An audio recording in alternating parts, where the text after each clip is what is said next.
Well, howdy there, Internet people. It's Bo again, and welcome to The Roads with Bo. It is December 3rd. This is episode 16 of The Roads Not Taken, which is a weekly series where we go through the previous week's events and take a look at news that was unreported, underreported, or it will serve as context later. In some cases, it's just something I found interesting. After that, we will go through some questions from y'all. Okay, so starting off with foreign policy. Reporting suggests the EU will press China about its support of Russia. And the real concern is that some Chinese companies are helping Russia sidestep the sanctions.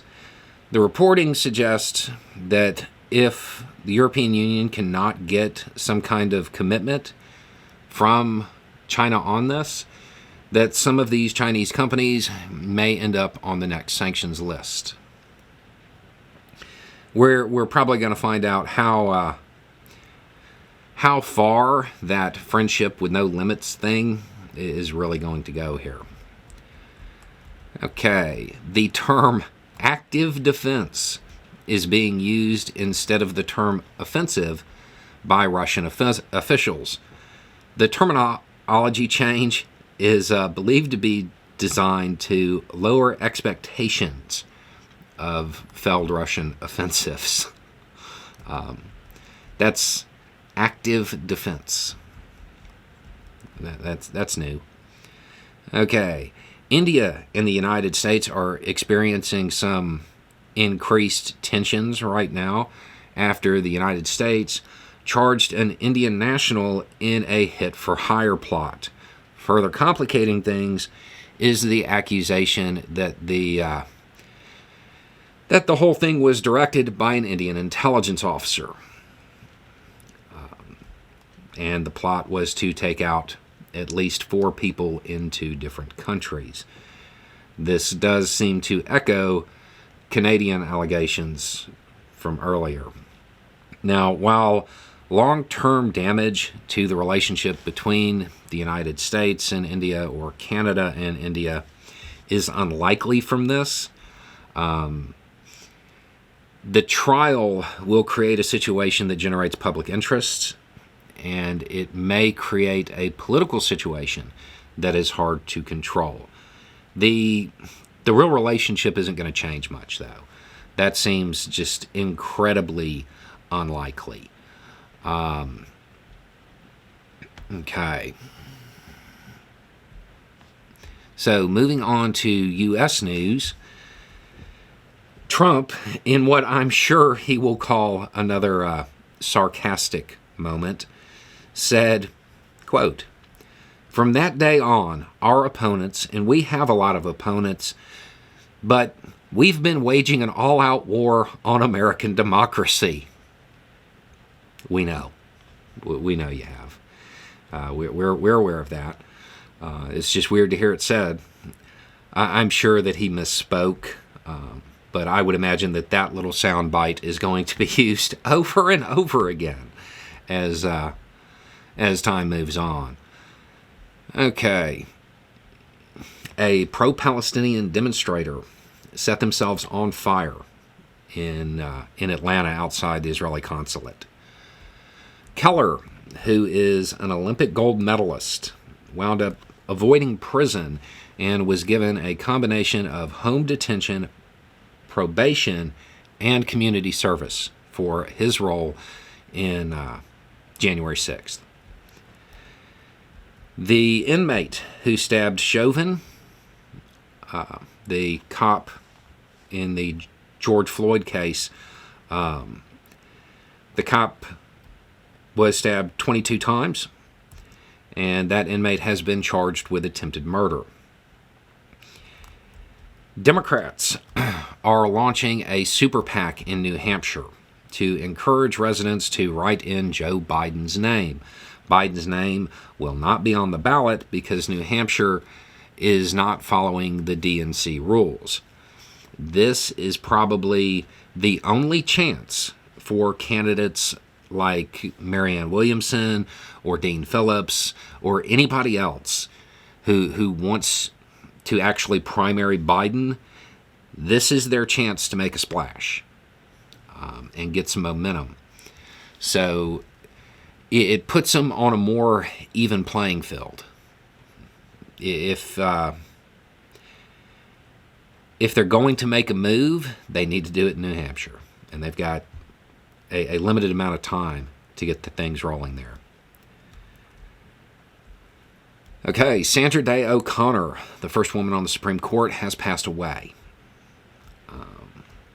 In Texas, a Texas judge has ordered the release of records related to the law enforcement response at Uvalde. I would expect appeals on that. It seems that the authorities have a vested interest in keeping that information quiet. Let's see. Oh, just in case y'all can hear it, that's rain. For those who miss the rain on the tin roof, it's actually something you can hear now if it is raining hard enough. Okay. In cultural news, MAGA seems to be gearing up for another one of its super successful boycotts. This time, they're apparently looking at Walmart. I guess it's because Walmart might be pulling their advertising from Twitter, but it supports Pride, and this has caused an issue. I feel like getting MAGA to boycott Walmart is going to be a big task. It certainly seems like it. In related news, Elon Musk said that advertisers should go have fun with themselves if they were going to try to blackmail him over content concerns. And if you've missed that whole thing, there appears to be a number of major companies that are pulling advertising from Twitter or X. So that's that's the development there. In environmental news, so at COP28, an agreement on methane is just being trashed, and it's being called greenwashing. In an open letter, a whole bunch of environmentalist groups, they referred to it as, quote, another set of hollow voluntary pledges. Basically, there was a feeling that this was the chance to do something, and it didn't happen. In oddities, the government of Nicaragua has seemingly accused the director of the Miss Nicaragua pageant of rigging the pageant so anti-government contestants would win as part of a plot to overthrow the government. I didn't really read too much beyond that. I don't know if that's as silly as it sounds or not. That's something I'll have to look into tonight or tomorrow morning. But just the framing of that, I mean, I can't wait to see the headlines. The beauty queen coup or something like that. All right, moving on to Q&A. Quick question. I hear a lot that Trump will never be asked by his lawyers to testify or be on the stand. Can Jack Smith call Trump to the stand? That's not going to happen. So Trump has made a lot of promises saying that he's going to testify. I don't believe he will. I really don't. Not if he has any alternative. Bo, while watching your videos, it's possible for the viewer to cover your face with their hand and lip read your beard. What? I'm going to be honest, I have no idea what that means. The most important and difficult question you'll ever be asked. Where is Springfield in The Simpsons? Can't answer that, can you, Mr. Smarty Pants Know-It-All? According to the show's creator, it's based on a town in Oregon. However, if you're looking at the show and you're just going off stuff in the show, it's in North Dakota. In one of the episodes, Mo, the character Mo, he said that he moved there because the town's zip code spelled something out on a calculator. 80085 is not a zip code. However, 58008 is, and it's in North Dakota. Okay. Gen Z viewer here. Most of my fellow young leftists are in strong debate over the efficiency of presidential voting as risk reduction. When your two choices would do nothing to stop the slaughter of civilians, where does the power of choice really lie for those of our mindset and objectives? I personally am hesitant to commit to that idea, but I don't have the heart to argue against it like I did in 2020. I'm a black American, so voting between the lesser of two evils isn't something people like me haven't had to do for decades. But if every presidential race is a vote to save democracy, doesn't that mean democracy is already toast? Okay, so, wow. I'd like to point out, I don't tell people how to vote.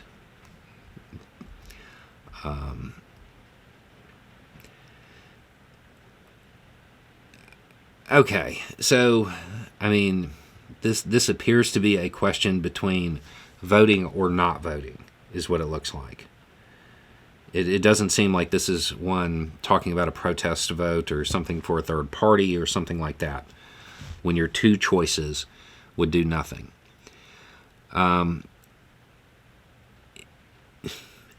Think about if it was me, and this was the dilemma I was faced with, I would look at it like, okay, you're a leftist. Both candidates support capitalism, right? So that's not something you expect to see a difference with. And when it becomes something that's accepted like that, it just cancels each other out, and you look to harm reduction in that fashion. When it is this issue and you don't feel that they're doing enough, I mean, I can see how that's a little bit different. So, I mean, if your view is that there is no difference between the two candidates on that issue, and that issue is a priority for you, and this is for any issue, obviously, then you can either look at it through the lens of, well, it cancels each other out, so move to the next issue that's important to you, or you could say it's a deal breaker. I mean, those are your options. But if every presidential race is a vote to save democracy, doesn't that mean democracy is already toast? No, democracy is advanced citizenship. It's not. The problem is that people believe democracy will sustain itself based solely on voting. It will not. Voting is the least effective form of civic engagement. It's the one that is most commonly used, but it's the least effective. It's not enough to keep democracy functioning. I've said since before Biden won that if people want an end to Trumpism, it has to be defeated soundly at the polls. Nothing else is going to do it. It's not going to be, eking out a victory. It's not going to be something that can be framed as it being close. They have to be rejected and rejected again. And either it has to be a continuous losing strategy, which so far it has been, or it has to be something that is just so lopsided, it's such a landslide for the candidate who isn't MAGA that they give up on it. I mean, please understand, many of the people who support this, they're not actually the people who are ideologically the far-right authoritarians. They're opportunists. They don't actually believe in it. They just view it as a means to get power. If they can't get power that way, they'll change their rhetoric. Okay. Wow, this is a long one. I was driving down the highway just out of a more rural area, coming into the highway of a more urban area. There was a van stopped slightly diagonal in the road. I was able to put on my flashers and park. It had just got dark, so I approached the driver, and the front is smashed in with no other vehicles around. I can see the outline of the driver kind of bobbing his head. Okay, so this person came up on a vehicle accident, and they got out the call. It looks like law enforcement had been informed of the vehicle, but they didn't know anybody was still inside of it. They thought it was an abandoned vehicle. Help showed up, but the person did not feel like they handled it well. What do I need to do to not feel panicked in that or similar situations? What should I have in the car?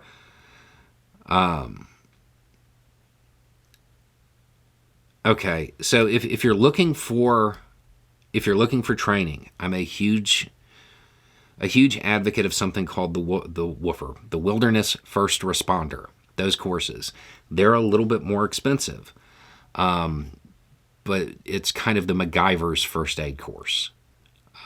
That's the one that I would suggest taking. And then once you've taken something like that, then you can build your kit from there. You'll know what you'll need. It doesn't do a whole lot of good to have the medical equipment if you don't know how to use it. So the first part is training. And if you don't want to do the woofer, or you see that price tag and you're like, wow, there are online courses, there are Stop the Bleed courses, there's a whole bunch of stuff that is an introduction. And that's, for what you're describing here, it would have helped, and it would have answered your big question about whether or not you can move that person. Okay. Is it uncomfortable when two people who have been on your channel and who you obviously like are publicly fighting? They're both strong-willed women. I feel like that would be uncomfortable. Well, it wasn't until I was asked to comment on it. Okay, so if you don't know what's going on, the Democratic Party in Florida, who is led by somebody who has been on the channel, has basically kind of said, well, we're not really going to do a presidential primary. We don't need to. Obviously, Marianne Williamson is not happy about this. I mean, realistically, both of them are doing what they think is right for the position that they are in.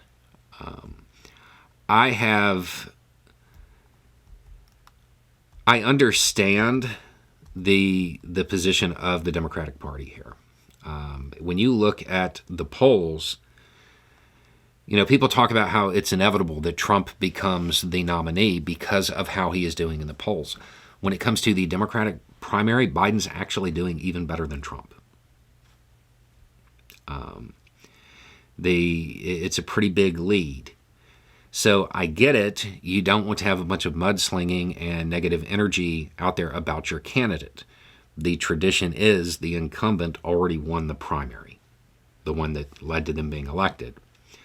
All that being said, I'm also kind of a fan of the option being there. To me, whether or not the decision to do this and basically just say, Biden won without any voting, it's really going to depend on what happens in New Hampshire, which we've talked about in this video, which is nice. Biden's not going to be on the ballot. He's going to be a write-in candidate. If Biden still wins as a write-in candidate, I mean, that's a pretty clear indication that there's a lot of support for him. If a different candidate wins or even comes close, it would probably make sense to re-examine this decision. So I would wait and see what happens in New Hampshire and go off of that before any firm decisions are made. But I would like to point out, I'm not the leader of the Democratic Party, and I'm not running for president. They probably have much stronger opinions about this than I do. Okay. I'm starting to feel bad for your G.I. Joe shirt. It seems to be taking a beating lately. Might need a secondary War News shirt. It's starting to show its age. Yeah, the one with Baroness on it certainly is. Fun fact, there's actually multiple G.I. Joe shirts that have different characters on them. The one that is all faded is the one with Baroness on it, the character Baroness, which is not just used for war news, but also used for spy news. Okay. Project 2025. I know you don't talk about partisan stuff, and I totally understand why. I don't tell people how to vote either. I was raised that it's a personal thing and no one else's business. I wasn't even allowed to ask my parents who they voted for. But I mentioned to a leftist on Twitter that I was afraid.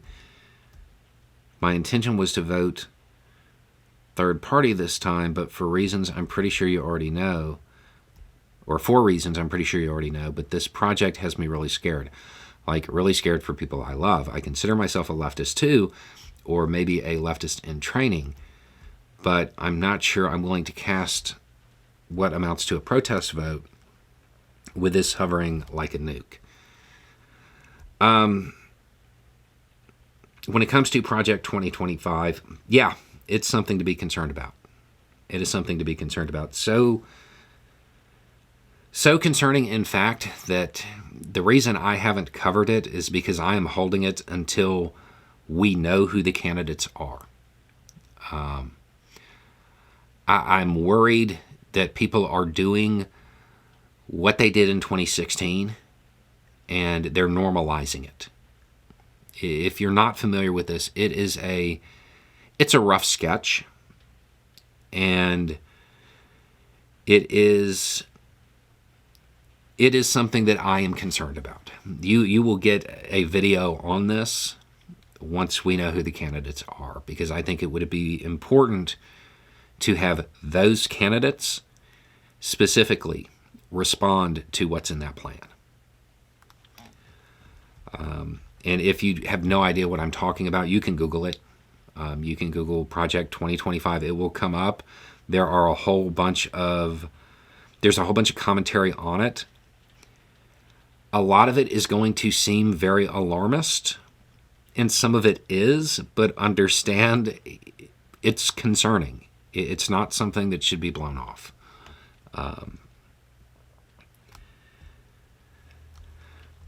Okay.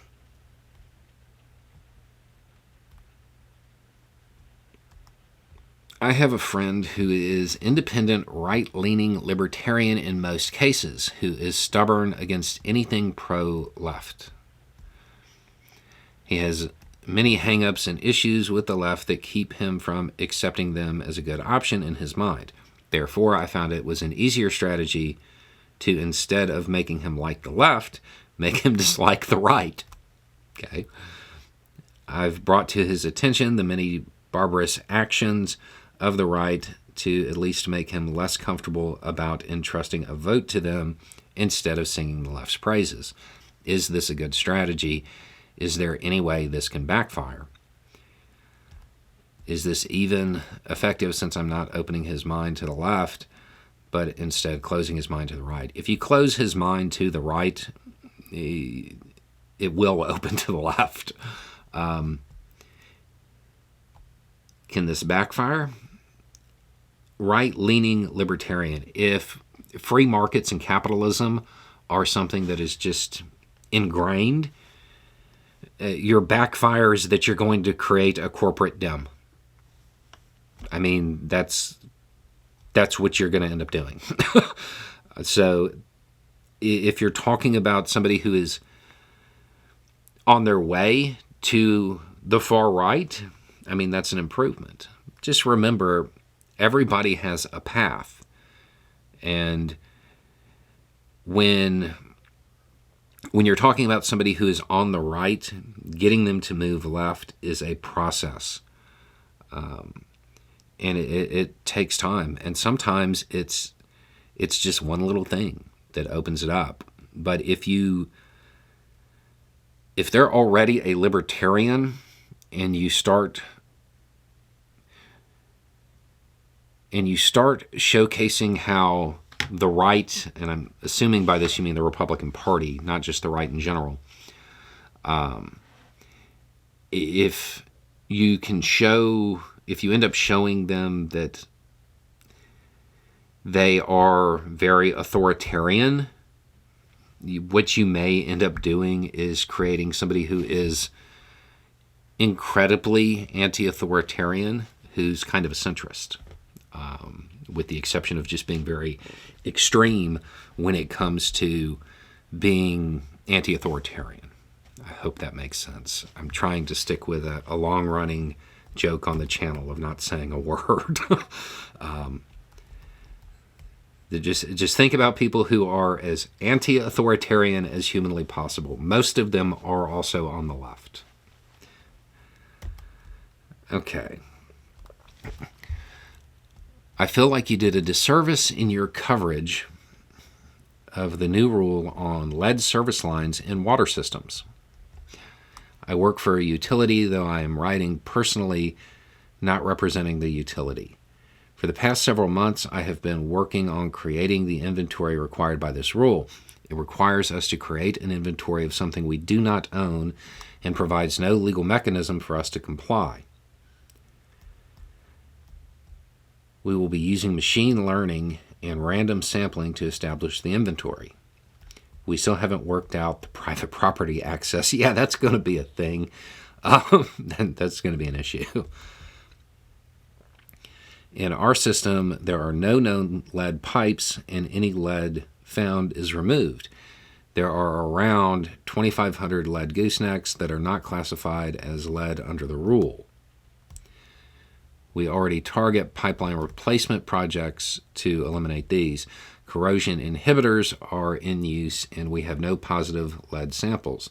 The problem in Flint occurred after the water source was changed without understanding the impact on the water chemistry. We will spend around $1 million creating this inventory, and I honestly see no public health benefit from this. And then from here, it goes on to say some other things. But given the fact that the person went out of their way to say, I am writing personally, I feel like that means that the utility they represent would not be happy about them writing this. So it gives a lot of specifications and points out some other issues. Okay, so when it comes to this,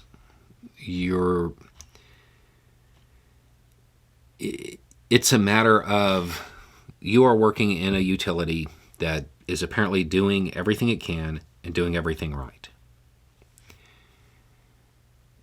when it comes to Flint, before everything went bad, they were doing the same thing. It's a risk that doesn't need to be there. Yeah, getting at the private property access, that's going to be an issue. And it'll be one of those things that ends up being fine-tuned later. And there are probably going to be other issues with this. Now, as far as the money, it sounds like this is something y'all are already doing, and the rule isn't in effect yet. So this is something that is being done because you're being proactive at the place where you work, which is good. I would point out that the money there should be a package from the feds coming if the new rule does go into effect. I have to be honest, this is the first time I've ever gotten a message that started with, "I feel like you did a disservice in your coverage," that just wasn't garbage. You're bringing up points about the practicality of enacting the rule.